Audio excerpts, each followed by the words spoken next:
Welcome back to Langmitra. I'm Maria, your German language guide, and joining me as always is our enthusiastic learner, Devendra. Hello, Maria. I'm really looking forward to today's lesson. It feels like we're getting closer to actually using German in real-world situations, which is exciting. Absolutely, Devendra. Today, we're diving into one of the most practical and essential aspects of travel, asking for directions politely in German. Think about it. Whether you're at an airport, a train station, or just exploring a new city, knowing how to ask, "Excuse me, where is?" or "How do I get to?" is invaluable. Last time, we talked about basic greetings and introductions. So now that you know how to say hello and my name is, it's time to find your way around. That makes perfect sense, Maria. I can already imagine myself lost in Berlin, needing to ask for the nearest U-Bahn station. Exactly. And the good news is, German, while sometimes direct, values politeness, especially when you're interacting with strangers. We'll focus on using the formal Sie to ensure you always sound respectful. Before we jump into the core phrases, I want to give you a little heads up. The cultural note in the last few minutes of this lesson is something most learners initially get wrong, so stick around for that. Also, if you're new here and want a steady drip of these engaging lessons, make sure to subscribe to Langmitra. We ship one every week. Subscribed? I wouldn't miss it. So how do we start? What's the German equivalent of "excuse me"? Excellent question, Devendra. The most common and polite way to get someone's attention is Entschuldigung.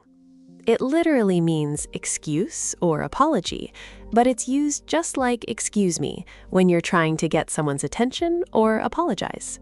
Can you try saying that for me? Entschuldigung. Very good, Devendra.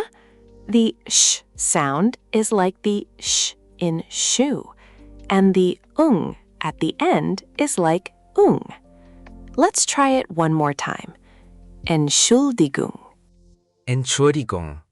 Perfect. That was much clearer than your first try. You're getting better each time. Now, once you have their attention, you want to ask, "Where is?"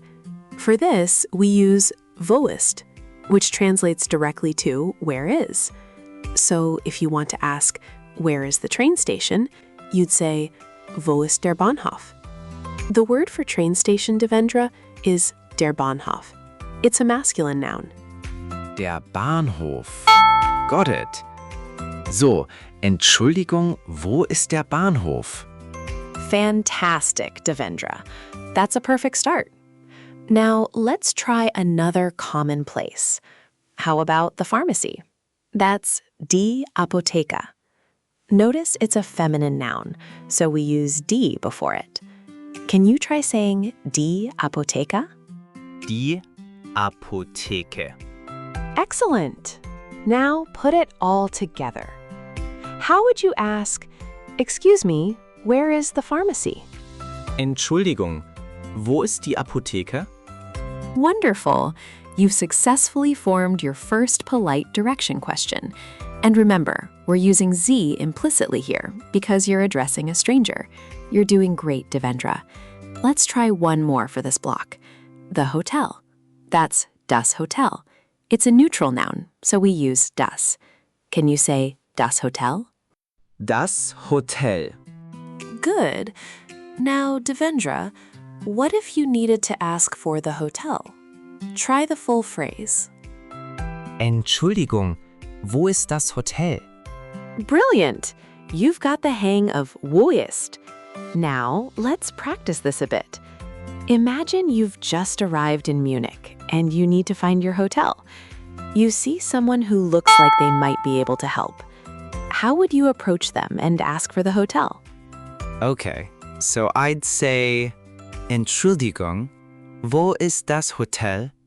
That's a great start, Devendra. But to make it even more polite, especially when asking for help, we often add bitte at the end, which means please. So, Entschuldigung, wo ist das Hotel bitte? Can you try that? Ah, bitte. Of course. Entschuldigung. Wo ist das Hotel, bitte? Much better.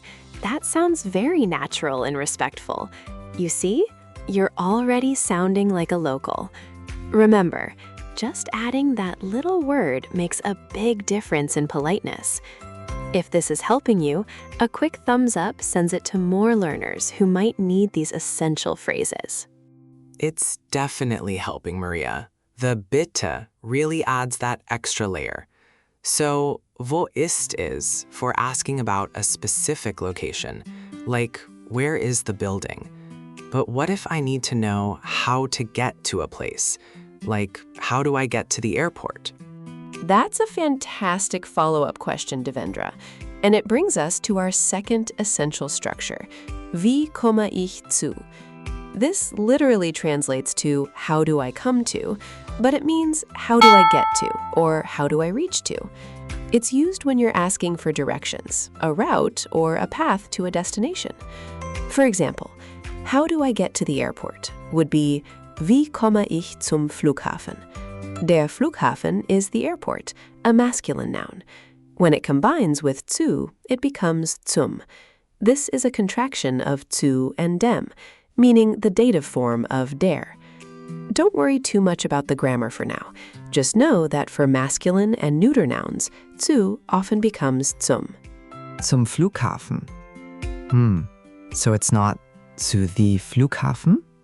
That's a very astute observation, Devendra. You're right, it's not zu der Flughafen. German prepositions often trigger specific cases, and zu takes the dative case. For masculine nouns like der Flughafen, the dative article is dem, so zu der Flughafen contracts to zum Flughafen. For feminine nouns like die Post, meaning the post office, it becomes zur Post, meaning zu plus der equals zur. For neutral nouns like das Museum, it's zum Museum, meaning zu plus dem equals zum. It's a pattern you'll start to recognize with practice.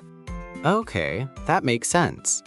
A bit like how to the can be to the for masculine, feminine, or neutral in English, but German has these specific contractions. So, wie komme ich zum Flughafen? Exactly. You've got it, Devendra. Let's try another one. How would you ask, how do I get to the post office? Remember, the post office is die Post. Entschuldigung, wie komme ich zur Post, bitte? Excellent, Devendra. You remembered Entschuldigung and bitte, and zur Post was perfect. You're naturally picking up those contractions. Now, let's talk a little about the cultural side of asking for directions in Germany. While politeness is valued, as we've discussed with Entschuldigung and bitte, Germans can sometimes appear very direct in their communication. They might not use as many softening phrases as you might expect in some other cultures, like, I'm so sorry to bother you, but, or, I was wondering if you could possibly. Oh, that's interesting, Maria. So if I just say, Entschuldigung, wo ist der Bahnhof, bitte? It's perfectly fine and not considered rude because it's direct but still polite? Precisely, Devendra. It's concise and clear, which Germans appreciate. They value efficiency in communication. A long, overly apologetic introduction might actually confuse them or make them wonder what the real problem is. The directness isn't a lack of politeness. It's a cultural preference for clarity. It's about getting straight to the point respectfully. It's quite a contrast to some cultures where a longer preamble is expected. You might find it refreshing once you get used to it. That's a great insight, Maria. I know in my culture, sometimes we use a lot of indirect language to be super polite, so this directness is a good thing to remember. Absolutely, Devendra. It's all about understanding the nuances. Now, let's do a quick final practice round to consolidate everything. I'll give you the place, and you tell me how you'd politely ask for directions. First, the train station. How do you ask, where is the train station? Entschuldigung, wo ist der Bahnhof, bitte? Fantastic. Next, the museum. How do you ask, how do I get to the museum? meaning, remember, das Museum. Entschuldigung, wie komme ich zum Museum bitte? Wow, Devendra, that was perfect. You even got the zoom right. Compare how you said that at the beginning versus now. Huge difference. You're really mastering this. Last one, the airport. How do you ask, how do I get to the airport? Entschuldigung, wie komme ich zum Flughafen bitte? Absolutely brilliant, Devendra. You've successfully used both question structures, applied politeness with Entschuldigung and Bitte, and correctly used the formal Sie implicitly. You should feel incredibly proud of your progress today. You've come so far from our first lesson. Thanks, Maria. I really feel much more confident now. Knowing these phrases and the cultural context makes a huge difference. My pleasure, Devendra. And for all of you watching, remember to review your study cards after this lesson for all the new vocabulary, grammar points, and cultural insights. And definitely try the practice exercises on Langmitra to improve your pronunciation and test your understanding. You'll find these words in the vocabulary section on Langmitra. If today's cultural note on German directness surprised you, drop it in the comments and share this with someone you know who's learning German. So, today we learned how to initiate contact politely and ask where is and how do I get to. Next time, we'll build on this by learning how to understand the directions given to you. We'll cover phrases like turn left, turn right, and go straight ahead. It's the perfect continuation for navigating any German city with ease. Keep practicing, Devendra, and we'll see you all in the next lesson. Looking forward to it, Maria. Thanks. Tschüss! Tschüss. Before we recap, one quick ask. What worked for you in this lesson? What felt hard? And what topic should we teach next? Drop it in the comments. Your feedback shapes what we build next.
One language sets you in a corridor for life.